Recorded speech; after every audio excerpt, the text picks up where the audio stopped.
जैसा कि आप सभी जानते हैं, 22 अप्रैल 2025 को लश्कर तैयबा से संबंधित पाकिस्तानी और पाकिस्तान प्रशिक्षित आतंकवादियों ने भारत में जम्मू और कश्मीर के पहलगाम में भारतीय पर्यटकों पर बर्बरतापूर्ण हमला किया।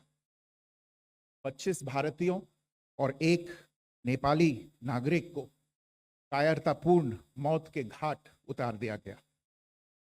मुंबई के 26 नवंबर 2008 के हमलों के बाद यह भारत में हुई किसी आतंकवादी हमले में मारे गए आम नागरिकों की संख्या की दृष्टि से सबसे गंभीर घटना है। पहलगाम का हमला अत्यधिक बर्बरतापूर्ण था, जिसमें वहां मौजूद लोगों को करीब से और उनके परिवारों के सामने सिर पर गोली मारी गई। हत्या के इस तरीके से परिवार के सदस्यों को जानबूझकर आघात पहुंचाया गया। साथ ही उन्हें यह नसीहत भी दी गई कि वे वापस जाकर इस संदेश को पहुंचा दें। यह हमला स्पष्ट रूप से जम्मू और कश्मीर में बहाल हो रही सामान्य स्थिति को बाधित करने के उद्देश्य से किया गया था।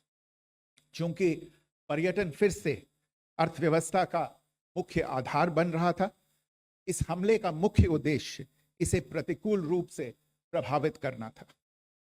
पिछले वर्ष आप सभी जानते हैं 2.25 करोड़ से अधिक पर्यटक कश्मीर आए थे। इस हमले का मुख्य उद्देश्य इसलिए संभवतः यह था कि इस संघ राज्य क्षेत्र में विकास और प्रगति को नुकसान पहुंचाकर इसे पिछड़ा बनाए रखा जाए और पाकिस्तान से लगातार होने वाले सीमा पार आतंकवाद के लिए उपजाऊ जमीन बनाने में सहायता की जाए। हमले का यह तरीका जम्मू और कश्मीर और शेष राष्ट्र दोनों में सांप्रदायिक दंगे भड़काने के उद्देश्य से भी प्रेरित था। इसका श्रेय सरकार और भारत के सभी नागरिकों को दिया जाना चाहिए कि इन प्रयासों को विफल कर दिया गया। एक समूह ने खुद को रेजिस्टेंस फ्रंट TRF कहते हुए इस हमले की जिम्मेदारी ली है। यह समूह संयुक्त राष्ट्र द्वारा प्रतिबंधित पाकिस्तानी आतंकवादी समूह लश्कर तैयबा से जुड़ा हुआ है।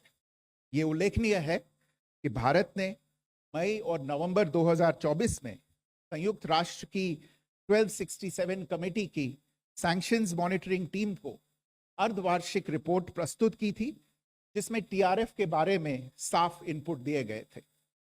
इससे पाकिस्तान स्थित आतंकवादी समूहों के लिए कवर के रूप में TRF की भूमिका सामने आई थी।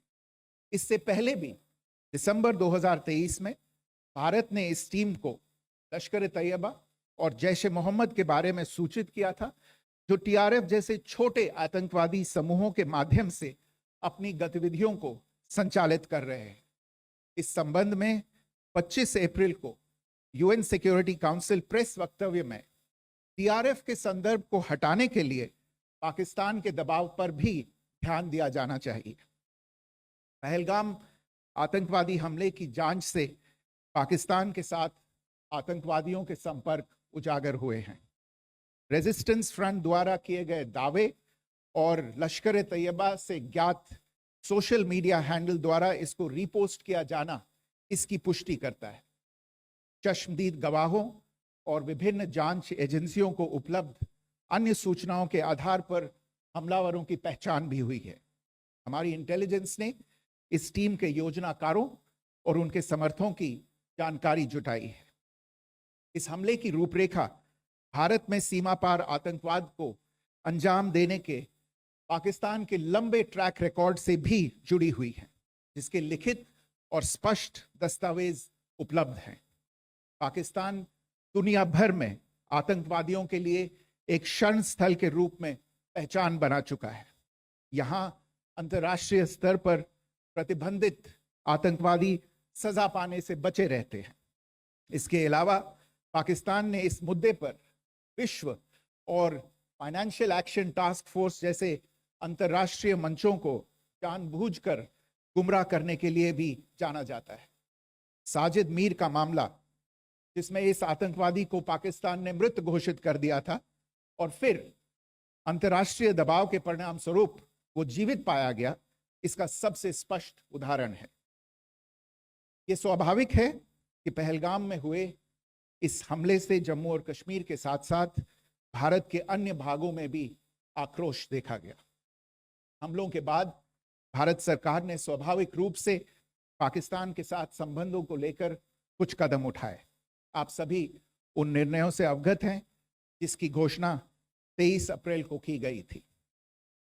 तथापि यह आवश्यक समझा गया कि 22 अप्रैल के हमले के अपराधियों और उनके योजनाकारों को न्याय के कटघरे में लाया जाए।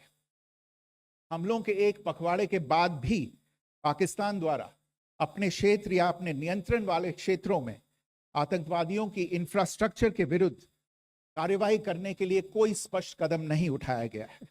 उल्टे वो इनकार करने और आरोप लगाने में ही लिप्त रहा है।